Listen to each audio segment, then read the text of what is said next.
Hi, hello children. Welcome back to the 10th standard second language English class.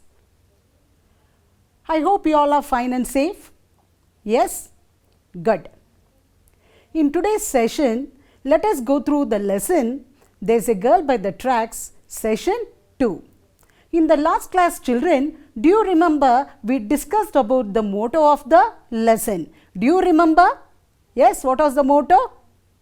Yes, to imbibe the feeling of compassion among readers. Now, let us read a story of compassion.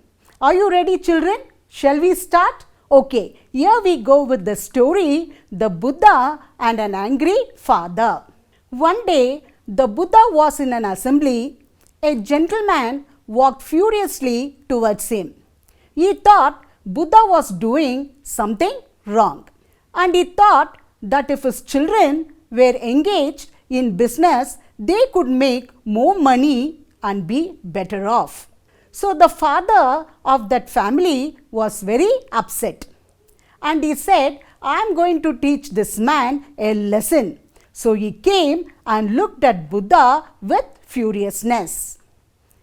As soon as he came near Buddha, all his other thoughts disappeared, but his anger was still there. He was shaking and he could not speak.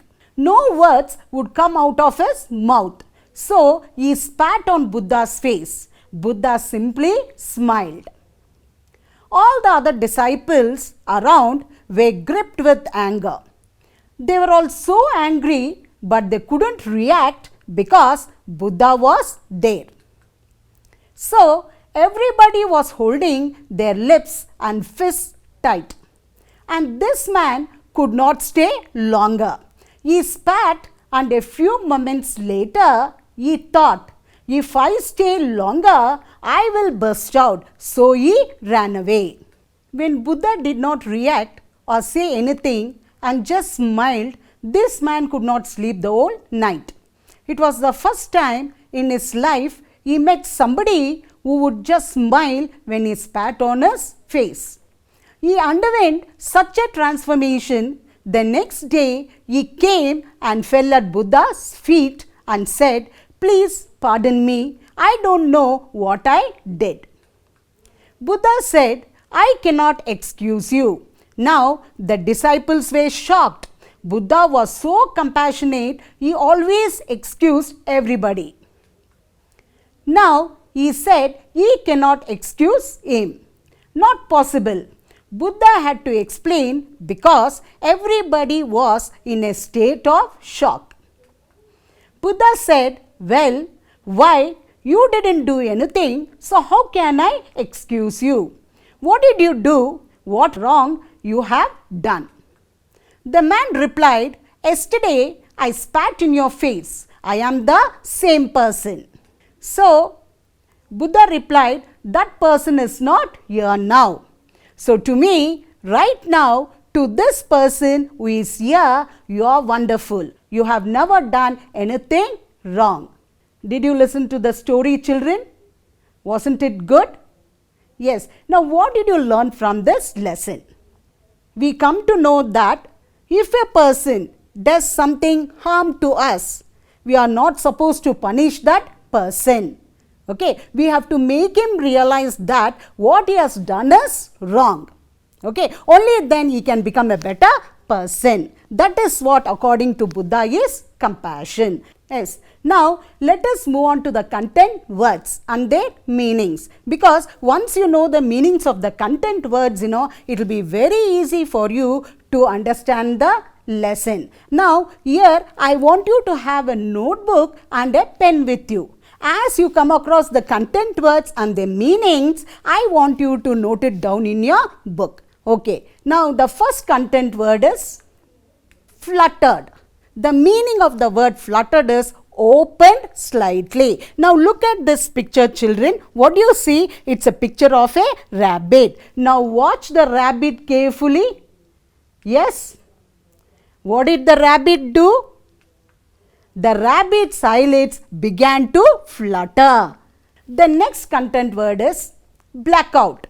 The meaning of the word blackout is to become unconscious. Now look at this picture, children.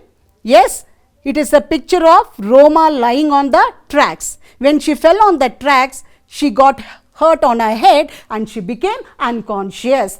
The next word is suture. The meaning of this word is a stitch that is used to sew a wound together. Now look at this picture, children. You can see a wound which is very deep and it needs some stitches. The next content word is wrap up. The meaning of that word is close the day's business. Now look at this picture, children. In this picture you can make out that this man is closing a shop for some reason. Okay. The next content word, partly sedated. The meaning of the word partly sedated is half awake due to drugs. Now look at this picture, children. Yes, you can see a man. He is sick and he has taken some high dose medicine. When you are sick and when you take some high dose medicine, you feel sedated. Means you will be awake but you will not know what is happening around you. You will not be in full consciousness. That only we call it as partly sedated. Is it clear? Yes. Now you have understood the meaning of the content words, and I am sure you all must have taken down the content words and their meaning. Now let us move on to the reading of the lesson. There is a girl by the tracks by Devan Kenal. Innumerable motorists drove by, some even slowing down to see the young man struggling to hold the blood-covered woman in his arms. Just when he had begun to lose hope, a tempo truck driver pulled over and its driver, a middle-aged man, stepped out. "Help me," Baleshwar pleaded, and the man helped Baleshwar lay Roma down in the back of his truck. Baleshwar was quickly telling the driver what had happened when a traffic policeman arrived. "Take the girl to Airoli," suggested the cop. "There is a hospital there." But Baleshwar disagreed. Airoli was at least 10 kilometers away. "There is a closer place I know of," said Baleshwar. But as the facility lacked personnel and equipment, the on-duty physician wasn't able to do more than give basic first aid. He advised that she be moved to a nearby hospital. Baleshwar and the driver had no choice but to move her back into the truck. When the vehicle lurched forward, Roma stirred and her eyes fluttered open. "What is your name?" asked Baleshwar. "Roma," she managed to grind out. "Whom can I call?" he asked quickly, fearing that she would black out once more. "My brother Dinesh," she said, slowly giving him Dinesh's cell phone number. Baleshwar memorized it and watched as Roma's eyes soon lost focus and rolled back into the darkness. "Chacha, can I borrow your mobile?" Baleshwar asked, and the driver passed him his phone. Dinesh Talreja was wrapping up his day at his marketing job at a retail outlet in Ullasnagar when his phone rang. "Dinesh bhai," a young voice asked, "your sister Roma has fallen off a train and we are taking her to Divine Hospital in Gansoli." "I am on my way," said Dinesh, rushing towards his motorcycle. Roma arrived at Divine Multi-Specialist Hospital and Research Center minutes later. Dr. Anil Agrawal, the medical director there, seeing the extent of Roma's injuries, admitted her immediately to the ICU without any paperwork. When Baleshwar was hanging around in the hospital, he noticed that the truck driver had already left. "Oh, I couldn't thank him, Baleshwar thought. Roma was still unconscious, but she was out of danger. She needed sutures. Dr. Agarwal believed she could have bled to death had nobody helped her. When she opened her eyes, she saw her brother and her fiancé were by her side. She could barely speak. She nodded and fell asleep again. When Baleshwar came to meet her the next morning, Roma was still partly sedated. Baleshwar had even revisited the spot where Roma had fallen. Looking for her cell phone and handbag, a railway employee assured Baleshwar that some of Roma's belongings had been found. How are you feeling? Baleshwar asked Roma. I'm okay, Roma whispered. In a few days, Roma made a full recovery.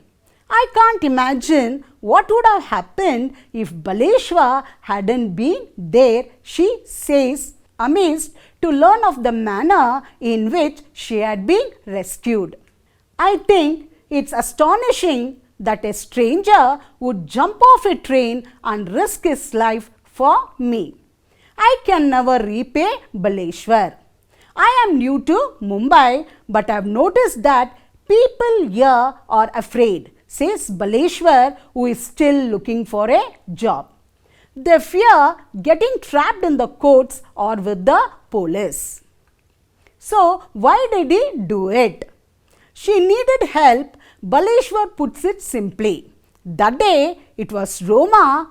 Tomorrow it could be you or me by the tracks, bleeding and alone.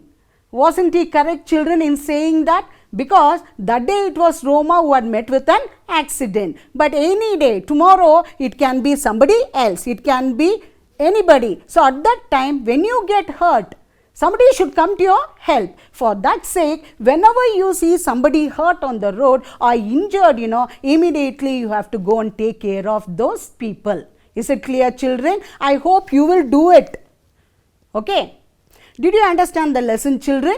Now, let's recapitulate and see whether you have understood the lesson. This I will be doing by asking you few questions. I want you to find out the answers from the textbook and write it in your notebook. Did you get it? Now, the first question is, who volunteered to help Baleshwar? The answer is, a tempo truck driver volunteered to help Baleshwar. Now, let us move on to the second question. Take the girl to Airoli, suggested the cop. But Baleshwar disagreed. Why did he do so? Did you get the answer? Now, write it down in your notebook. The answer is, Baleshwar disagreed because Airoli was 10 kilometers away and he knew a hospital close by. Now, let's move on to the third question. Baleshwar had a good memory. Do you agree with this? Give example to support your view. Yes, now let us check. The answer is, yes, Baleshwar had a good memory. Roma had given him a brother's cell phone number and he memorized it quickly before she lost consciousness again. All the answers have you written correctly? So that shows that you have really understood the lesson. Very good, children. Now let's move on to letter writing. Children, letter writing is an art.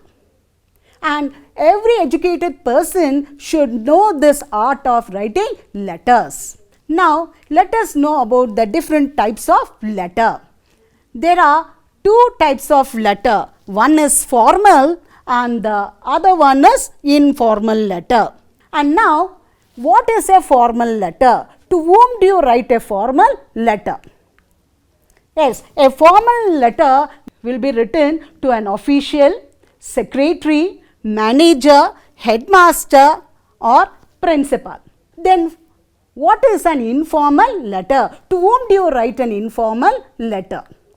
Yes, informal letter can be written to a person who is related through blood. That can be father, mother, brother, sister, or it can be relatives also like uncle, aunt, and many times you write letters to your friends. So that also can be called as an informal letter. Now let us learn how to write a formal letter. The formal letter is divided into 6 parts. The first one is the heading. You usually write it in the left hand side. Okay, left hand side you will write the heading. And what you write in the heading means it will be the writer's or sender's address. The person who is writing the letter, his address will be written over there. What we call it as from address. Below that you will be writing the receiver's address. Receiver's address means to whom you are writing the letter. Did you get it? Or we call it as the to address. The second part is the salutation or what we call it as greeting. Here children, in salutation or greeting, when you are writing a letter to officials or authorities, then you have to greet them writing sir or madam. If you write respected sir or respected madam also, it is okay. Then if you are writing a letter to a businessman or to a firm or to a company, then you have to greet them by writing dear sir. And sometimes if you know the person to whom you are writing, when you are writing a letter to the person whom you know very well, okay, then you can also write mentioning their name like dear Mr. Chopra or dear Mr. Srinivas. Like that, using the name also you can start with the salutation. Now let us move to the third part, that is subject. And in subject, what is the topic of the letter? In the letter, for what sake you are writing the letter, that topic in brief, in short, it must be written. The fourth part is the body of the letter. In the body of the letter, in the first, you have to write reason for writing. What is the main purpose? Why are you writing the letter? That reason must be given. Next, you must give the information. Okay, why you are writing that letter? For that information must be given over there. In the last, you can see polite request or approval. You have to end it up. The body of the letter in the last sentence, you have to write a polite request must be written. And when you are requesting, you have to use the word either kindly or you can also say please do the needful or kindly do the needful. Like that you can end it up. Okay, and the final ending of the body of the letter, in the down you have to write, either you can write it as thank you or you can also write thanking you. Now let's move on to the next part, that is subscription. This is also very important, children. Subscription, or we also say it as the ending or the complimentary or the leave taking phrase of the letter.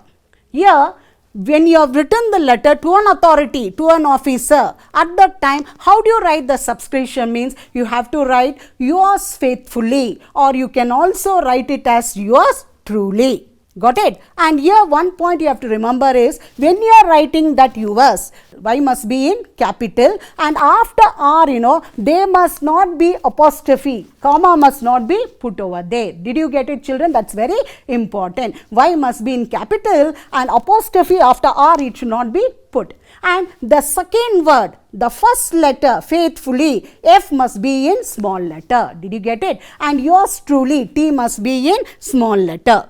And if you are writing the letter to a known person, so at that time, you have to write yours sincerely. That must be written in the subscription. And if you are writing the letter to the headmaster or to the school principal, at that time, you have to write yours obediently. So this is the way you have to write the subscription. Did you get it clear, children? Yes. Now, let's move on to the last part. That is signature. And in signature, first what you have to do, you have to put your sign. And then below it, you have to write your full name. Now, you have got a model letter writing which will help you to understand what was taught now very clearly. Now, read this question, children. Imagine you are Pramod, Pramila, Government High School, Mysore.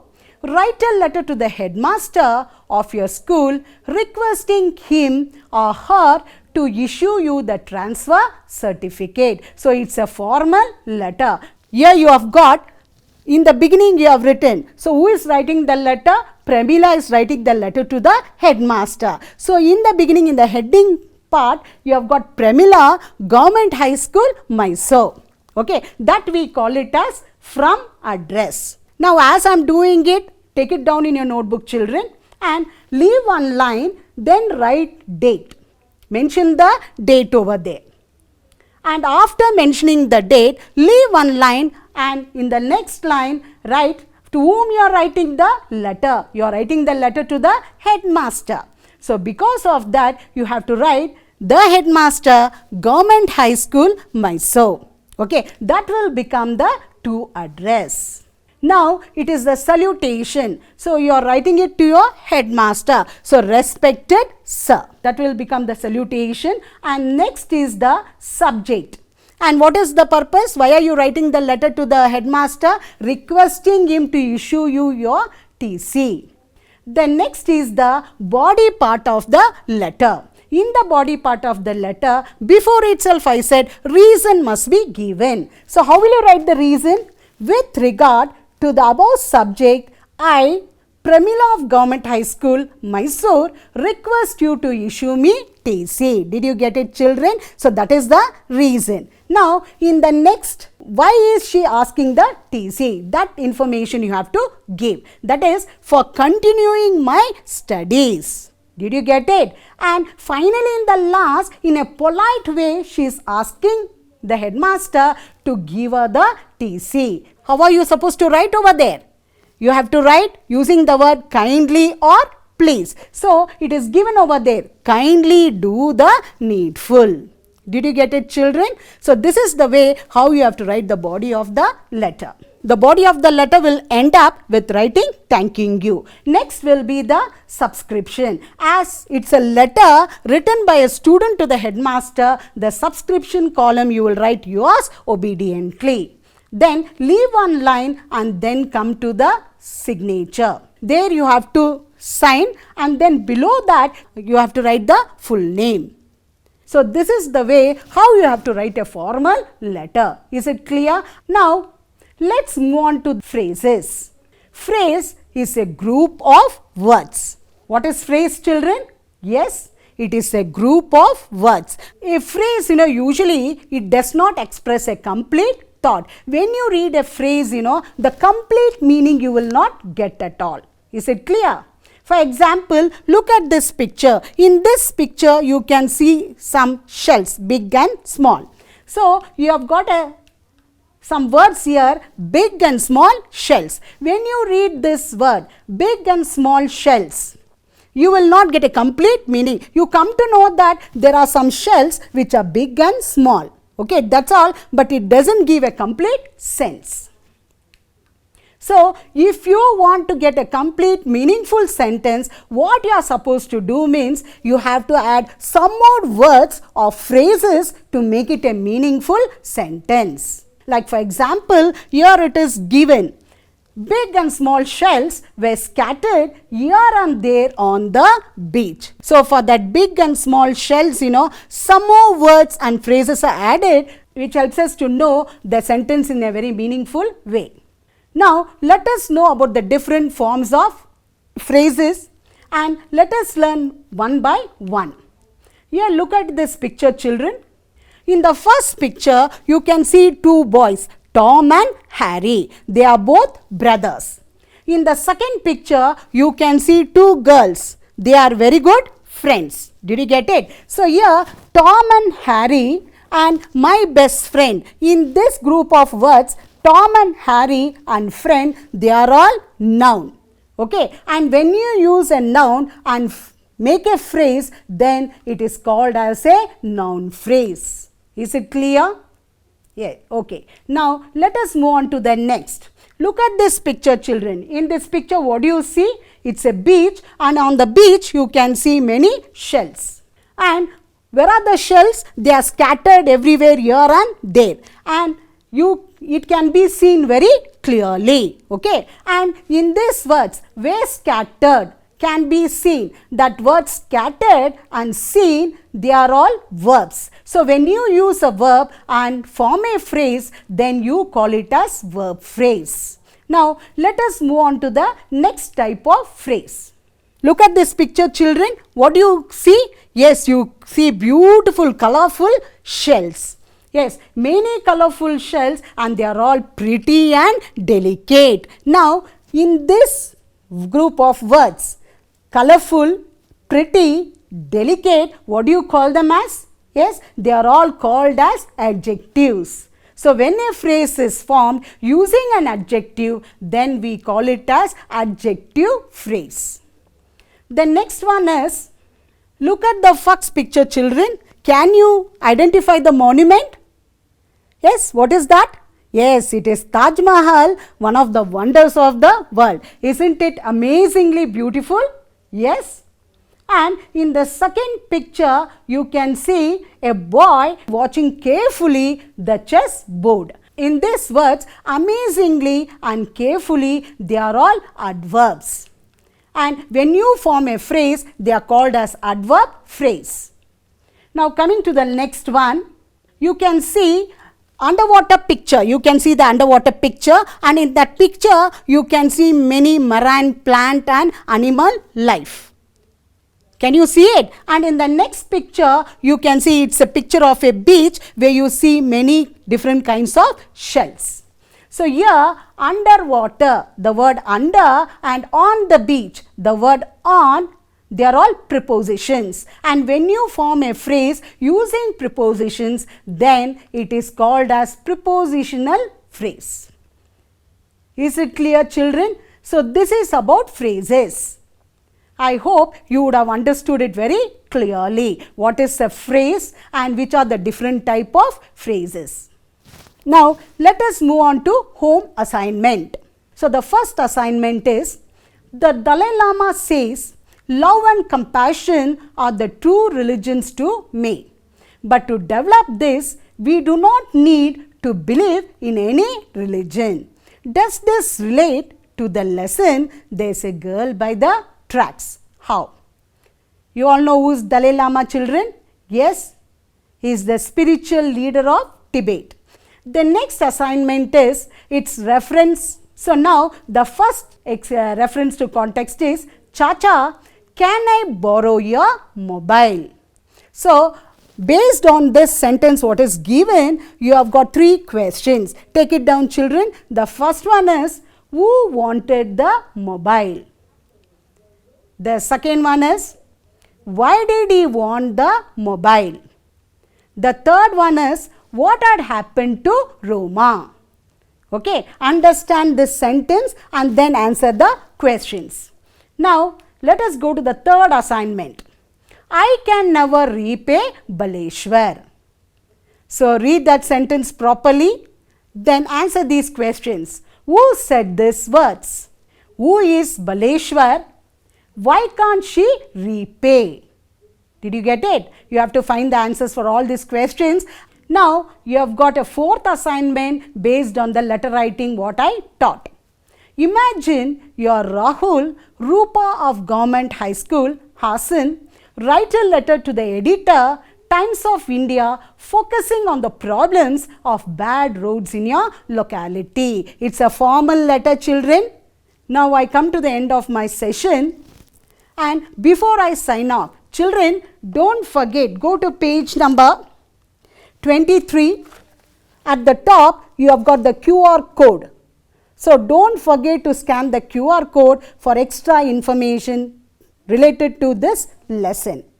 I hope this class was very interesting and it was very useful to you. So until I meet you in the next class, it's bye from me, children. Thank you.